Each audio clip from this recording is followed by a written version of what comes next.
연초에 계속 반복해서 설교를 하라고 한다면 저는 바로 이 예수의 하루에 대해서 연초에 항상 설교하고 싶은 그런 생각을 가집니다. 예수님은 33살의 삶을 이 세상에 사셨어요. 더욱이 공생에는 딱 3년을 보내셨습니다. 그럼에도 불구하고 역사 속에 지울 수 없는 구원의 엄청난 대업을 이루셨을 뿐 아니라 그 어떤 사람도 넘볼 수 없는 위대한 생애를 사셨던 것을 우리가 잘 알고 있습니다. 아름답고 위대한 그의 생애를 우리는 쪼개보면은 아주 위대하고 좋은 하루하루가 있었다는 것을 알게 됩니다. 하루를 어떻게 사느냐, 하루를 어떻게 보내느냐가 우리 일평생을 좌우하게 된다고 하는 말이죠. 정말 배우고 싶습니다. 주님의 하루는 어떠한 하루였는가? 오늘 이 본문은 그 예수님의 일상의 그 하루에 아주 티피컬한 그런 내용이 기록되어 있는 그런 본문입니다. 뭐 여러 가지 사건들도 이렇게 나중에 많이 있지만은 일상의 삶을 가리키는 것이죠. 근데 이 예수님의 일상의 삶 가운데 가장 중요한 것이 있어요. 그게 뭐냐? 예수님은 하루하루를 목적적으로 사셨다라고 하는 것입니다.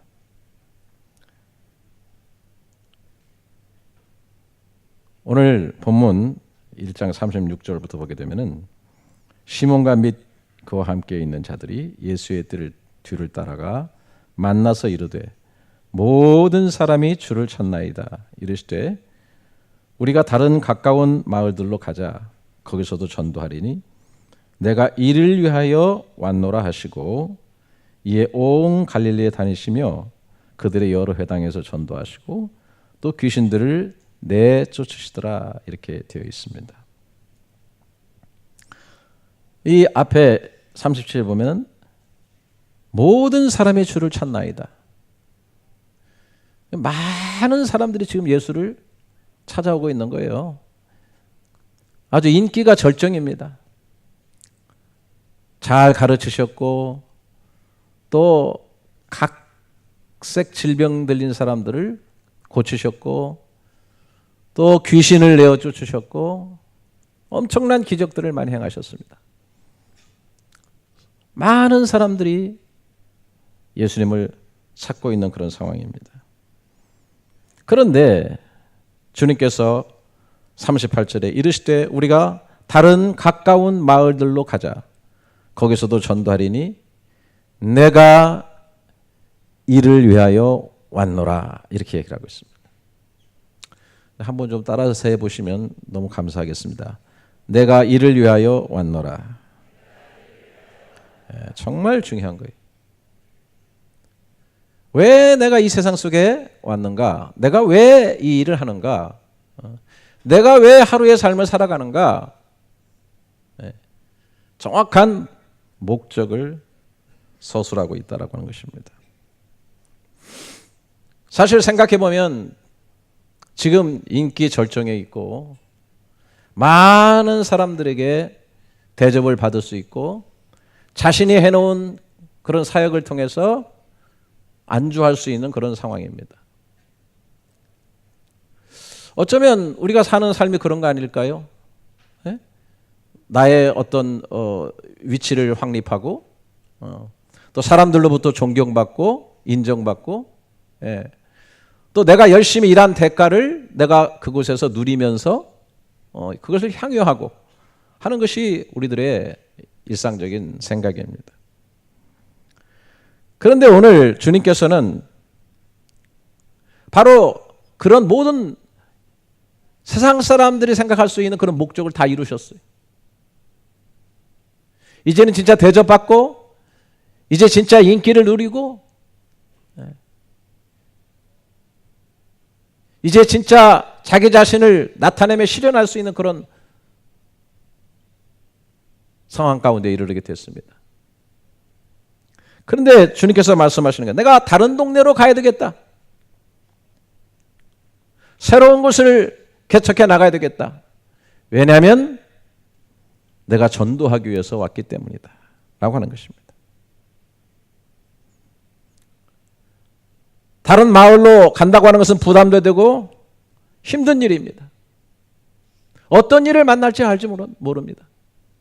또 어떤 반대를 받고 어떤 험악한 일을 당할지 알지 못합니다. 그럼에도 불구하고 나는 영혼들을 전도하기 위해서 왔다라고 하면서 새로운 마을들을 향해서 발걸음을 옮겨놓고 있는 것을 바라보게 됩니다. 여러분, 물론 우리 일생 전체를 보게 되면 일생에 대한 어떤 목적이 있을 수가 있겠습니다. 근데 사실은 우리 하루하루의 삶에서 그 목적을 확인하며 그 목적을 이루며 나가는 게 너무 중요하다는 생각을 합니다. 왜냐하면 이 목적이 없으면 삶이 방탕으로 흐를 수가 있습니다. 쉽게 변질될 수가 있습니다. 목적이 중심이 되지 못하면 게으르고 나태해질 수 있습니다. 초질관하지 못하게 됩니다.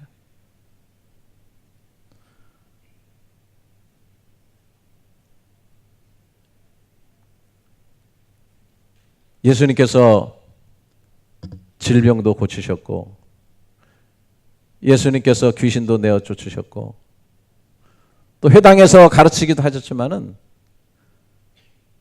그러나 궁극적으로 이 모든 것들은 영혼을 구원하기 위한 것이었다고 하는 것입니다. 병고침은 병고침 자체가 큰 목적이 아니에요. 영혼이 구원받는 것이 목적이에요. 귀신 되어 쫓는 것으로 그치는 게 아니에요. 그 영혼이 구원받아야 된다고 하는 것이죠. 주님은 궁극적 목적을 잊지 않으셨어요.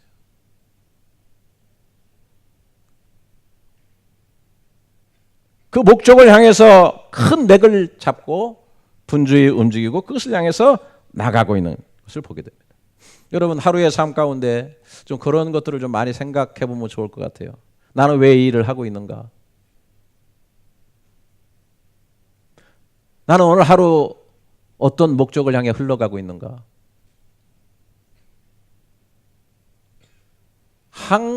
멀리 너무 보지 마시고 하루하루의 삶 가운데서 목적적으로 살아가는 삶. 이게 필요한 것 같아요. 지지난주에 그 북경에서 손님들이 왔는데 북경 21세기 한인교회 담임 목사님 부부하고 김상현 박사님이라고 그 의사 부부가 오셨습니다. 김상현 박사님은 연세가 한 70 정도 되시는 것 같은데요. 그 한국의 외과 의사로 계시다가 전주 예수병원 있죠. 거기 병원장도 하시고 특별히 뭐 위암이라든지 이런 거 아주 수술하시고 이런 일에 아주 좀 능통하신 그런 분이었는데 중국이 열리니까 선교적 마인드를 가지고 중국에 건너가셔가지고 병원을 세우고 사역을 했고 또 그런 와중 속에 신학도 저희 합동신학원에서 공부하시고 또 목회자도 되시고 지금은 그 무안이라고 하는 곳에서 문둥병 환자들 있죠. 나 환자들을 사역하는 그런 일을 하고 계세요. 정말 성자 같은 그런 분이 아닌가 그런 생각이 좀 들어요. 뭐 요즘 중국에서는 선교사들 비자를 자꾸 안 주고 지금 막 추방시키고 쫓겨나는 그런 과정이 있는데 여기는 뭐 나갈 바가 걱정하는 그런 분이에요. 중국인들이 하지 않고 관심 갖지 않는 그 나환자들 속에서 사시는 그런 분이죠. 제가 식사하다가 한번 물어봤어요. 저는 심히 아프거나 막 상처받거나 고통스러운 사람을 만나면 저도 고통스러워 너무 힘든데 그 나환자들 이렇게 상대하시면서 스트레스 받고 힘들진 않으셨어요? 그들이 그렇게 사랑스러웠어요? 나 그렇게 물어봤어요. 그랬더니 이분이 저한테 뭐라고 하는지 아세요? 저는 그들을 때로 죽이고 싶은 생각이 듭니다. 그래. 저 깜짝 놀랐어요. 무슨 성자 같은 분이, 아니, 그러면은 어떻게 그 나환자들 안에서 살 수가 있나. 죽이고 싶은 생각이 든다. 무슨 말을 하냐면, 이 나환자들은요, 그렇게 감사가 없대요. 그렇게 치료해주고, 그렇게 옆에서 돌봐주고 그러는데, 감사를 잘 안 한대. 쉽지가 하지 않는데. 예. 어떤 때는 정말 때려 죽이고 싶은 생각이 든대요. 예. 그러면서 하시는 말씀이 그래도 사랑합니다. 그래. 왜냐하면 나는 그들을 사랑하기로 하고 갔기 때문에 주님의 사랑으로 사랑하기로 내가 목적을 품고 갔기 때문에 나는 사랑합니다. 그리고 사랑의 가장 큰 것은 뭐냐면 사랑은 오래 참고 라고 그러지 않았습니까? 나는 오래 참습니다. 그 얘기를 들으니 더 존경스러워 보이더라고요. 그 북경에서 오신 목사님이 그 얘기를 하시더라고요. 북경 한인교회에 같이 협력사역했던 나이 많으신 목사님이 계셨는데 갑자기 간암이 걸리셔가지고 간암 거의 말기가 되어서 김상현 박사님한테 전화를 했대요. 박사님, 우리 교회에 그 어떤 목사님 계신데요. 갑자기 간암이 걸렸어요. 어떻게 하면 좋겠어요? 이제 의사시니까 어떻게 좀 도움을 얻을 수 있을까? 무슨 길이 있을까 해가지고 전화를 했더니 그 김상현 박사님이 이렇게 말하더래요. 그분 예수 잘 믿습니까? 그러더래요. 재밌는 얘기인데 오늘 분위기 썰렁하고 어떻게 반응들이 없다. 목사님이라니까요. 목사님. 아니 목사인데 예수 잘 믿냐고요? 그러더래요. 당연히 잘 믿죠. 그랬더니 하는 말이 전화기에 그렇게 들려왔대요. 그럼 잘 죽으라 그러세요.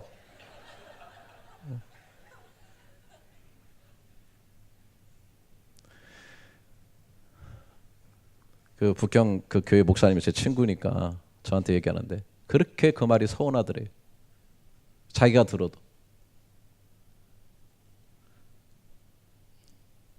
그런데 나중에 보니까 그 목사님이 죽음 앞에서 좀 초연하지 못하고 좀 어떻게든지 살아보려고 몸부림치면서 나중에는 더 비참해지는 그런 모습으로 돌아가시는 것을 보면서 그럼 잘 죽으라 그래. 잘 죽는다는 게 얼마나 중요한 건지. 그리고 예수 잘 믿고 천국 가는 게 우리 삶의 목적 아닙니까? 주님 잘 믿고 주님 잘 섬기고 그리고 우리는 천성을 향해서 가는 존재들이에요. 목적을 잃어버리면 안 된다는 거죠. 사랑의 목적을 잃어버리면 안 되고 영혼 구원의 목적을 잃어버리면 안 된다라고 하는 것입니다. 주님은 이 목적이 분명했기 때문에 하루의 삶 가운데도 끝없는 열정과 헌신을 가지고 사셨어요. 저는 늘 그런 생각하지만 우리가 어떤 목표와 목적을 갖는 것이 중요한 것은 우리가 그런 것을 가짐으로 인해서 물론 우리의 삶이 가지런해지고 올곧아지고 초지일관하게 되고 이런 것도 있지만은 우리가 가진 그 목적이 우리에게 열정을 줍니다. 힘을 줍니다. 목적이 바르게 될 때 집중력이 생깁니다. 이제 평창 올림픽이 얼마 남지 않았어요. 메달을 목표로 하고 좋은 성적을 목표로 하는 선수들이 열정을 가지고 최선을 다해서 훈련합니다.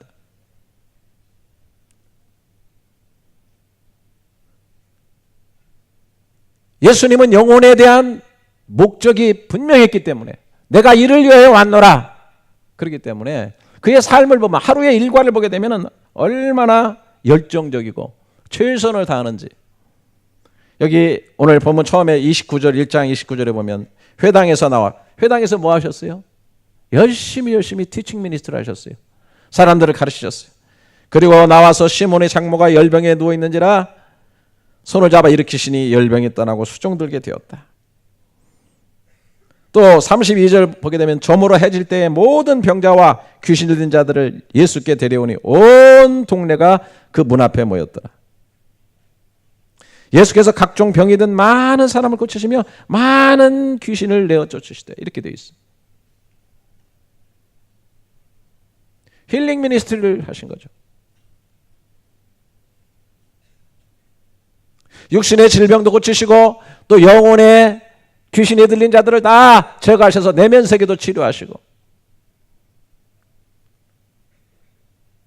그리고 내가 전도하기 위해서 왔다. Evangelical ministry. 또 어떤 사람은 preaching ministry라고 그러죠. 선포하는 미니스트리. 그래서 사람들은 예수의 이 3대 사역을 얘기합니다. 예수님은 이 3가지 사역을 하셨다. 커다란 목적을 놓고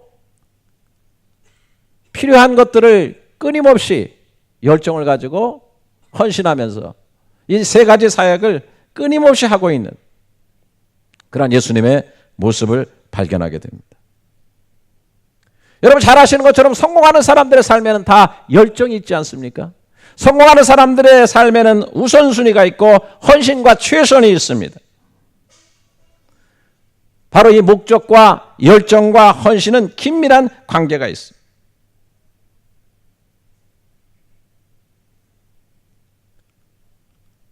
그렇기 때문에 저와 여러분의 삶 속에 긴 생애를 놓고서도 그렇고 하루하루의 삶 가운데서도 삶을 목적과 연결시켜서 의미와 열정을 가지는 것이 매우 중요합니다. 뭐 그런 얘기 많이 하죠.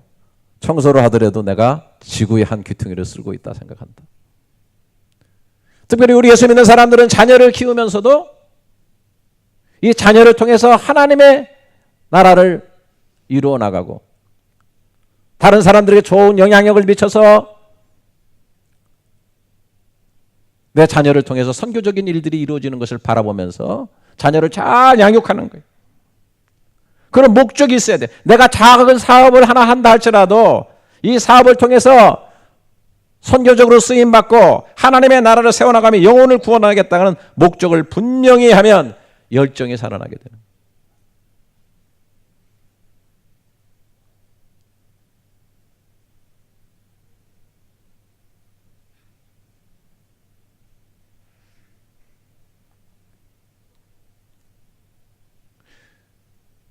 살아있어도 가슴이 냉랭하고요. 가슴에 온기가 없으면 죽은 거나 마찬가지입니다. 내 심장이 뛰듯이 내 혈관에 피가 흐르듯이 내 삶 가운데 열정의 심장의 박동이 있고 헌신의 뜨거운 열기를 끝까지 가지고 살아남을 수 있는 인생의 분명한 목적과 헌신이 있기를 주님의 이름으로 축원합니다. 이런 것들을 위해서 정말 필요한 것이 있습니다. 정말 예수님의 하루 일과 가운데 놓쳐서는 안 될 중요한 것이 있습니다. 그것이 바로 35절이죠. 새벽 아직도 밝기 전에 예수께서 일어나 나가 한적한 곳으로 가사 거기서 기도하시더니 그랬어요.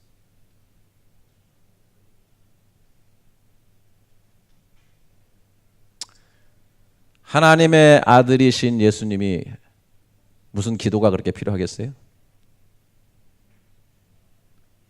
더더욱 예수님의 이 사역을 보게 되면 가르치시고 치유하는 사역을 하시고 또 밤에까지도 온 동네가 그 문 앞에 모였더라. 너무나 많은 사람들이 그 앞에 다가오는, 사실 여러분 이 가르치는 거 굉장히 힘든 거예요. 말 많이 하는 거.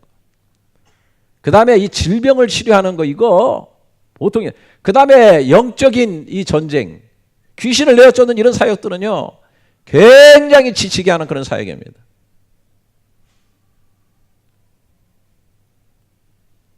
밤늦도록 이런 사역을 하셨습니다.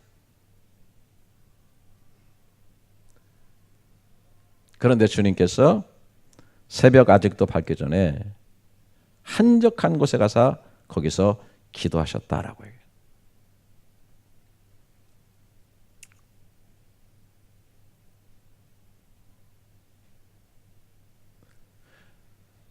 성공적인 삶을 사는 사람들, 성공적인 하루를 사는 사람들에게 반드시 있어야 될 것은 한적한 곳입니다.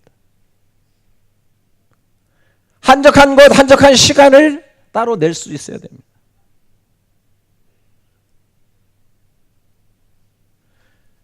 현대를 살아가는 많은 사람들이 홀로의 시간, 한적한 시간을 갖지 못하는 거예요. 밤낮 없이 카톡이 울려댑니다.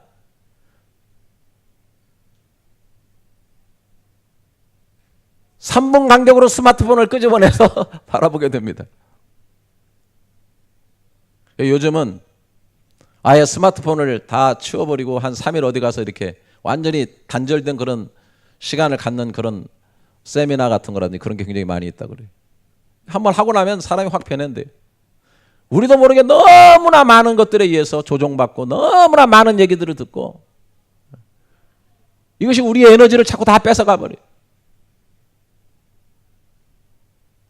정말 믿음으로 사는 사람, 하나님이신 하나님의 아들 예수님도 한적한 곳을 찾으셨어요. 기도하심으로 하나님과의 관계의 에너지를 충전하신 것을 바라보게 됩니다. 1857년 25세의 젊은 영국 선교사가 중국 영파에 들어가서 기독교 복음을 증거했습니다. 문화 갈등, 불신, 핍박을 이기고 중국에서 가장 깊은 땅에 들어가 복음을 증거한 선교사로 그 이름이 남게 됐어요. 이 사람은 잘 아시는 허슨 테일러입니다. 그리고 그분이 세운 선교단체가 여러분이 잘 아시는 OMF 선교단체 아닙니까? 사람들이 그에게 어떻게 그 어려운 중국 선교를 개척할 수 있었습니까? 라고 질문했을 때 그런 아주 재미있는 얘기를 했습니다. 음악회가 끝난 뒤에 피아노를 조율하지 않습니다. 피아노는 연주 전에 조율해야죠. 마찬가지로 하루를 시작하기 전 영혼을 조율하는 것이 그 비결입니다. 그는 사역을 하기 전에 늘 기도를 통해서 영혼을 조율했다라고 하는 것입니다.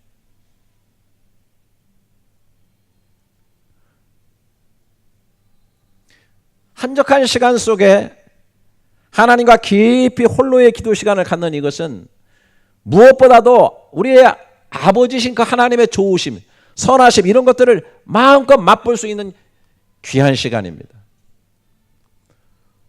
저는 그 시편 23편을 굉장히 여러분 좋아하시지만은 여호와는 나의 목자신 내게 부족함이 없으리로다. 그가 나를 푸른 초장과 쉴 만한 물가로 인도하시는다. 무슨 말이에요? 한적한 곳에 가서 푸른 초장에 가서 꼴을 먹고 그리고 그 잔잔한 물가에 가서 쉼을 얻는 거예요. 그래서 어떻게 합니까? 그가 내 영혼을 소생시키시고 의의 길로 인도하신다. 의의 길을, 바른 길을, 승리의 길을, 축복의 길을, 생명의 길을 가려고 하면은 먼저 내 영혼이 소생돼야 되는 거예요. 하나님과의 바른 관계, 하나님의 영혼의 꼴을 먹고 하나님의 품 안에서 쉼을 갖고 하나님의 선하심과 인자하심을 맛보는 그러한 시간들을 가지고 내 영혼의 새로움을 얻어서 그 힘을 가지고 주어진 삶을 다스리며 승리하며 나가는 거예요.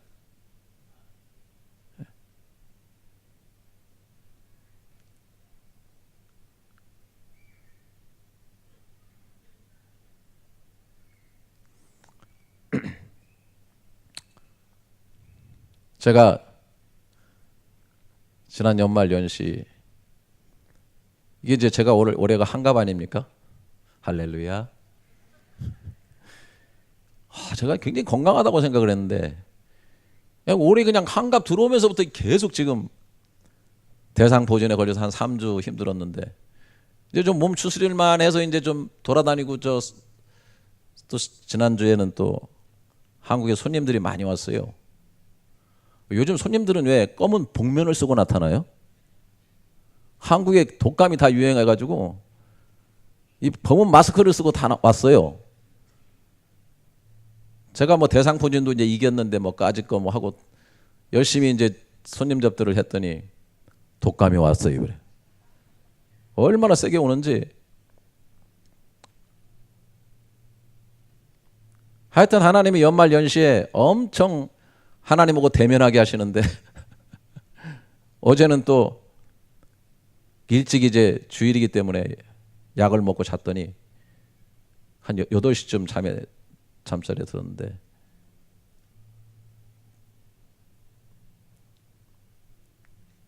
막 좀 오한이 오면서 막 몸이 여기저기 이제 아프니까 그래서 뒤척뒤척 하다가 딱 깨니까 정확하게 시계를 보니까 12시 45분. 이렇게 넣어도 아프고 저렇게 넣어도 아프고 그럴 때는 어떻게 일어나요? 차라리 일어나서 걷자. 은총의 시간이다. 그래서 일어나 가지고서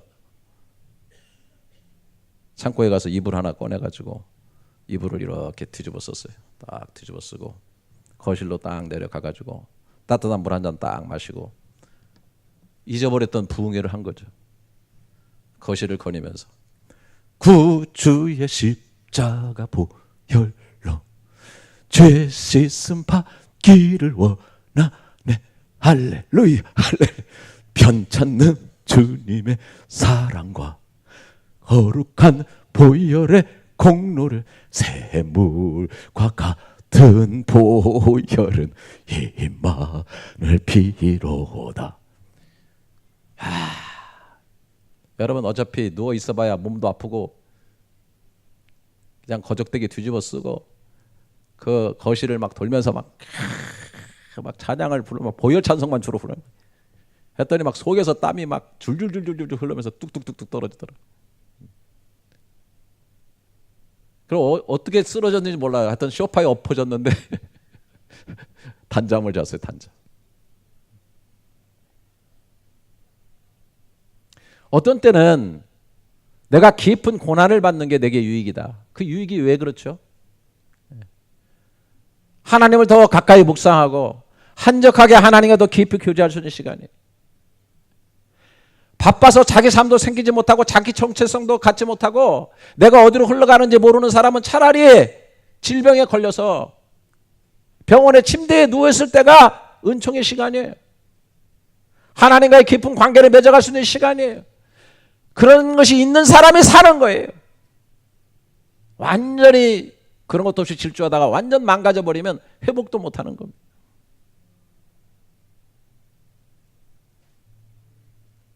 한적한 시간은 하나님의 선하심과 인자하심과 내 아버지의 그 긍휼의 풍성하심을 내가 맛볼 수 있는 가장 아름다운 시간입니다.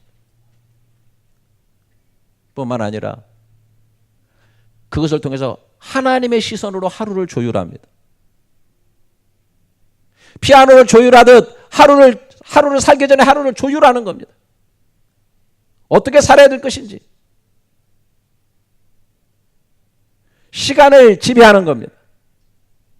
하나님과 먼저 관계를 가짐으로 시간의 주인이신 그 하나님이 주신 시간 속에서 어떻게 시간을 활용할 것인지를 바라보는 것입니다.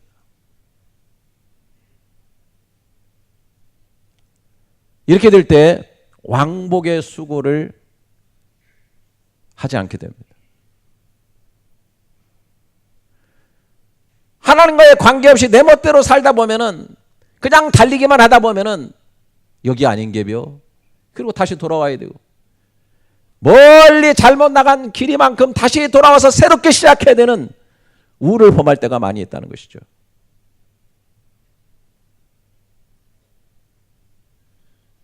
그렇기 때문에 하루를 하나님과 한적한 곳에서 하루를 시작하기 전에 조율하며 가는 것이 필요하다는 것입니다.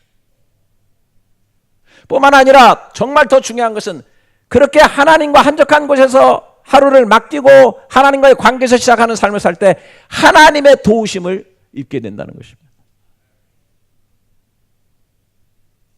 시편 기자가 이렇게 고백했습니다. 새벽에 하나님이 도우시리로다.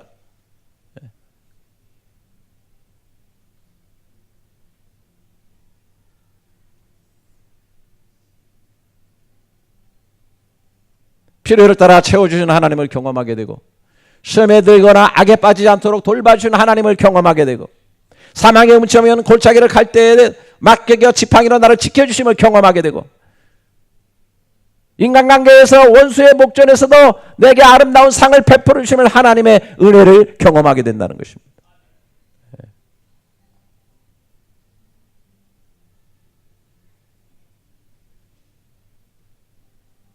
그래서 이 한적한 시간, 그 한적한 시간에 하나님과 홀로 대면하는 이 시간이 그래서 이렇게 힘있고 위대한 겁니다.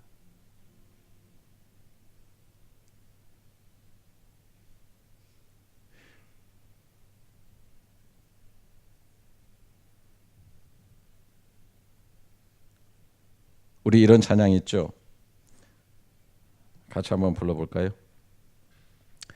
오늘 집을 나서기 전 기도했나요? 오늘 받을 은총 위에 기도했나요? 기도는 우리의 안식, 기도는 우리의 안식. 빛으로 인도하리. 앞이 캄캄할 때 기도 잊지 마세요. 어려운 시험 당할 때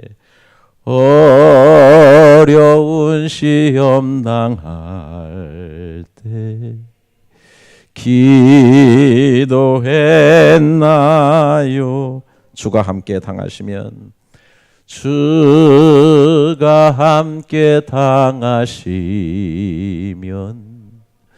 능히 이기리. 기도는